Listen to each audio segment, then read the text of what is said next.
Welcome back, folks. We had the Dow finish down 92, NASDAQ off 10, S&P's off 10. And, folks, as many of you here, you know, when I'm broadcasting out of here, we live in the beautiful Pinellas County, and I talk about the county a lot. Well, you know, for all you bulls out here, I figure with the market acting up like it is, you know what? We're going to bring on the sheriff of Pinellas County.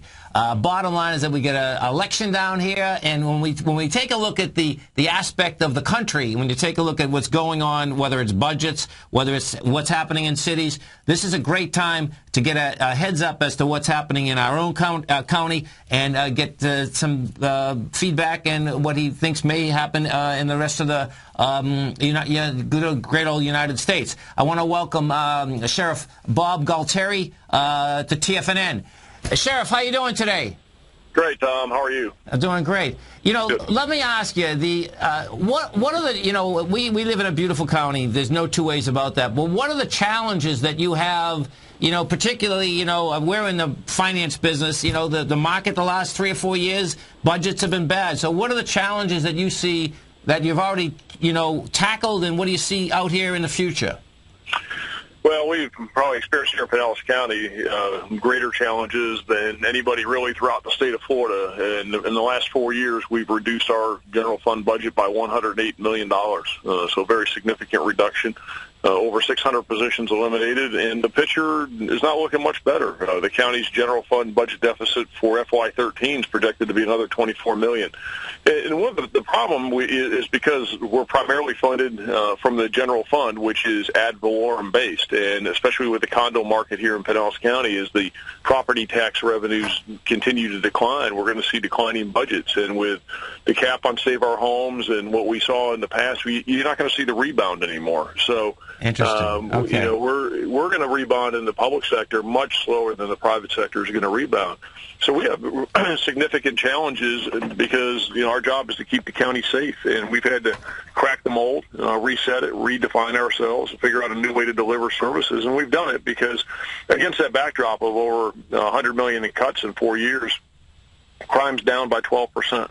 Arrests are up 28%, and we have 100% case closure in our homicides, where the national average is 65%. So, you know, it's really the same approach that people in business looking at the bottom line, redefine, figure out a different way to do it. Some would say do more with less. I'm not sure that's true, but yeah. So inside your job, you're actually responsible for the budget too, and for implementing that. Is that how that works? Yes, yeah. That's pretty intense. The sheriff has his own, you know, it's an independent constitutional office. We get our money from the Board of County Commissioners, but that's it, and the rest of it's on the sheriff. I mean, that's where the money comes from. But and I'm very involved in and have been for 5 years now, hands-on, doing our budget. It's my responsibility. Now, when we take a look at the cities that we have in Pinellas County, how does that work with the relationship that the sheriff's office has with the individual cities? Well, there's 24 cities in Pinellas County. 12 of them contract with the sheriff's office to be their police provider. So we're responsible for policing in 12 of the cities, plus the unincorporated area. So the other cities have their own police departments. Now, the sheriff has jurisdiction throughout the whole county. But in cities like St. Petersburg, Largo, Clearwater, Pinellas Park, they have their own police departments. They're the ones who primarily respond. But we're there. We help them out. We also run the county jail, which is a big part of our operation. We have 3,200 inmates in the Pinellas County Jail as an average daily population. So, and that's all on the sheriff. I read something that it really intrigued me, and this was one of the main reasons, and I appreciate you coming on. And I just read this, you know, about a week and a half ago. What is happening in a lot of these counties, in these cities rather, is that, you know, they're putting laws in that they want homeless off the streets and all of this, right? Right. And one of the quotes that I read from you, I thought was really intriguing. Like, hold it, you know. I know you're involved in Safe Harbor, and Safe Harbor is basically, tell me what Safe Harbor is first. Well, it's a jail diversion program. It's to keep people who would otherwise be in the county jail because of their homeless situation. So they don't go there, because it's real simple. It costs, these are minor crimes. These are crimes like trespassing or disorderly conduct because they urinated in public. It costs $106 a day to house somebody in the county jail, and we're housing 400 people a day at Safe Harbor, and it costs us $13 a day. I know. I read that.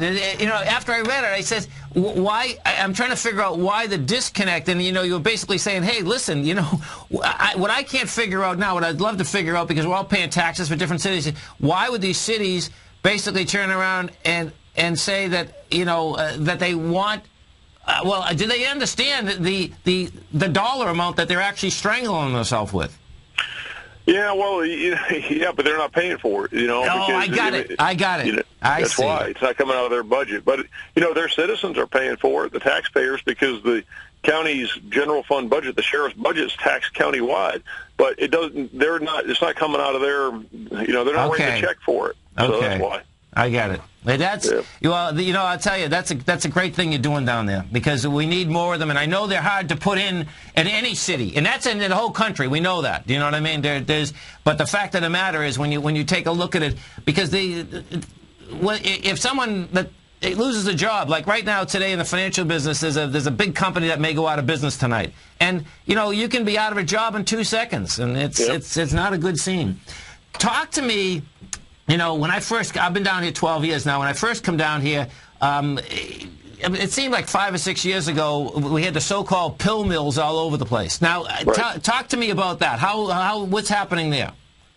Well, we're shutting them down, and we had about 65, 70 of them operating here in Pinellas County. We got it down now in the low 20s, and you know, so we're making great progress with it. We need to shut them all down, and no question, the prescription drug epidemic is the #1 problem we face. And it's a big problem, but we're making progress, and we're going to continue doing that.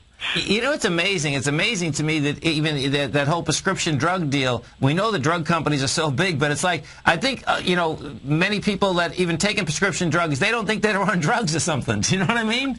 Well, yeah, you know, and one of the craziest parts is that, you know, people think just because they have a prescription for oxycodone or oxycodone or any of them, Xanax, you name it, and then they drive, and they're driving impaired, and the deputies stop them, and because they're all over the road weaving, et cetera, they say, well, I got a prescription. Well, that doesn't mean you can drive impaired. Right, you know, right. You know, and so the pill problem is a big problem, and, you know, and you talk about finances and economics, and you got people that are pushing them and selling them, because you go to a pharmacy, you buy one of those pills generically, it's $1 a pill. You go to a big pharmacy, whatever, and you buy it. They're selling on the streets for $17 a pill.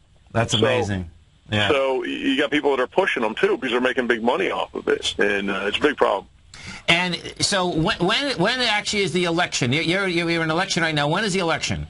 A week from Tuesday. This is the Republican Friday, August 14th, Republican primary, and yeah, we're in countdown mode right now. We're real excited about it. Things are going great, and we got some momentum going, and looking forward to it. Yeah. Well, I can tell you, you know. I've been down here 12 years, and you know what I like? Folks, what happens is that there's some parts that are unincorporated, incorporated. I'm in an unincorporated part, and what I really like, what has happened where we are, out of Boston, you know, I used to be used to the neighborhood cop. Do you know what I'm saying? Yeah. And I was talking to the sheriff up there a few weeks ago. It was pretty cool. I was understanding, because I saw the same guy there all the time, and he was telling me, well, now he can stay there because of whatever the rule is. Do you know what I'm saying? So it's kind of neat having the same person in your neighborhood, basically, you know? Right, yeah. Well, and we're big into community policing, and, you know, keeping the deputies there and getting them to know the citizens, and it's a good thing for everybody. Yeah. Well, listen, we appreciate the update. We appreciate all the work you're doing, and the bottom line is that I hope you win out there. Thanks a lot. I appreciate you having me on. Okay, Sheriff. Have a great one. Have a safe one.